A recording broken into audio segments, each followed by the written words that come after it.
Ngayong gabi ay meron akong isang kwentong ibabahagi sa inyo. Malamig ang gabi. Ang buwan ay tila natatago sa likod ng mga makakapal na ulap, at ang mga bituin ay waring naglaho sa kadiliman ng kalangitan. Sa isang maliit na baryo sa probinsya, tahimik ang paligid maliban sa paminsan-minsang pagtahol ng aso.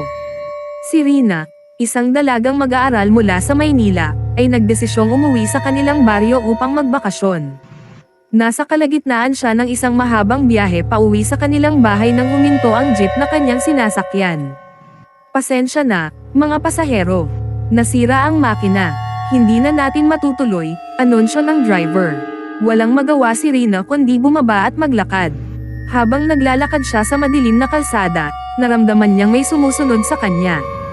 Bumilis ang kanyang hakbang, ngunit tila mas bumibilis din ang mga yabag sa kanyang likuran. Sa kanyang paglalakad, nadaanan niya ang isang matandang bahay. Ang bahay na iyon ay kilalang iniiwasan ng mga tao dahil sa mga kwentong kababalaghan na nakakabit dito.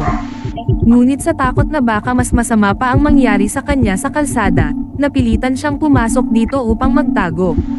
Sa loob ng bahay, narinig niya ang mga kaluskos at mga kalabog mula sa itaas. Walang ilaw, ngunit may kislap ng kidlat mula sa labas na sandaling nagbigay liwanag sa kanyang paligid. Napansin niyang may mga lumang larawang nakasabit sa pader, mga larawan ng pamilyang tila matagal nang namayapa. Biglang, isang malamig na kamay ang humawak sa kanyang balikat. Napasigaw si Rina at mabilis na humarap, ngunit wala siyang nakita.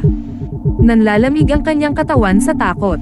Tumakbo siya papunta sa hagdan, umaasang makakatakas. Sa itaas, natagpuan niya ang isang kwarto na bahagyang bukas.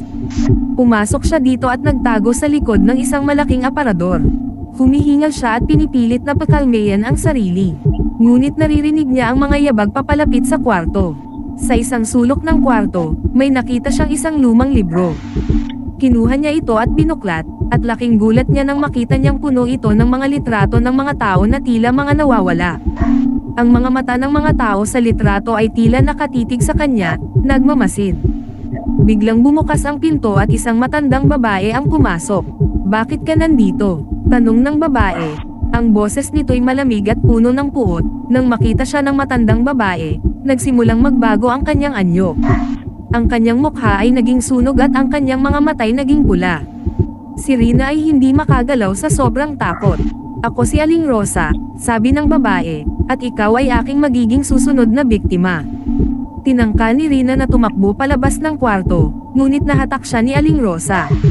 Nagsimulang magdilim ang kanyang paligid at naramdaman niya ang malamig na hangin na tila kumakain sa kanyang kaluluwa. Sa huling pagkakataon, bumalik ang malay ni Rina.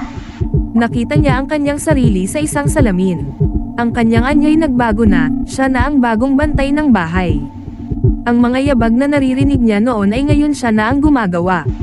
Sa labas ng bahay, isang bagong pasahero ang bumaba sa nasirang jeep at nagsimulang maglakad sa madilim na kalsada, patungo sa bahay kung saan naghihintay si Rina upang magpatuloy ang sumpa. Maraming salamat at tinapos mo yung video na buo. Comment down below if gusto mong magpapa-shoutout sa susunod na video.